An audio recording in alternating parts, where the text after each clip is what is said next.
اللہ کے رسول صلی اللہ علیہ وسلم، جیسا کہ میں نے بتایا، مدینہ کے ماحول اور مدینہ والوں سے آپ کو ایک خاص لگاؤ تھا۔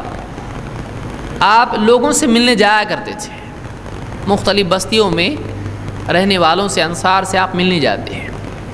انس رضی اللہ تعالیٰ کہتے ہیں کان رسول اللہ صلی اللہ علیہ وسلم یزور الانصار، اللہ کے رسول صلی اللہ علیہ وسلم انصار سے ملنے جاتے ہیں، انصار کی زیارت کے لیے جاتے ہیں۔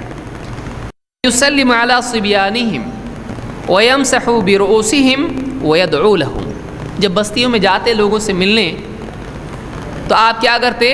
انصار کے بچوں کو سلام کرتے ہیں، آپ بچوں کو سلام کرتے تھے اور ان کے سر پہ سے ہاتھ پھیرتے تھے اور ان کے لیے دعا کرتے تھے۔ اس کو امام النسائی نے الکبریٰ میں روایت کیا ہے۔ امام النسائی کی 2 کتابیں ہیں، المجتبی اور الکبریٰ۔ الکبریٰ بڑی ہے، المجتبی منتخب احادیث اس میں سے ہیں،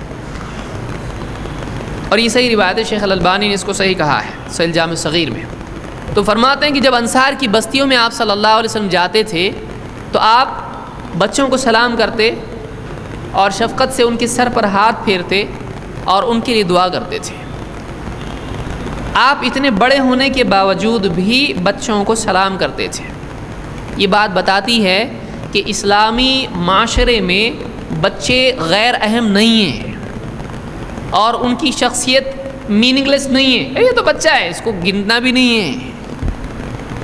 آپ گنتے تھے ان کو، بچہ ہے، اس کو بھی سلام کرنا چاہیے۔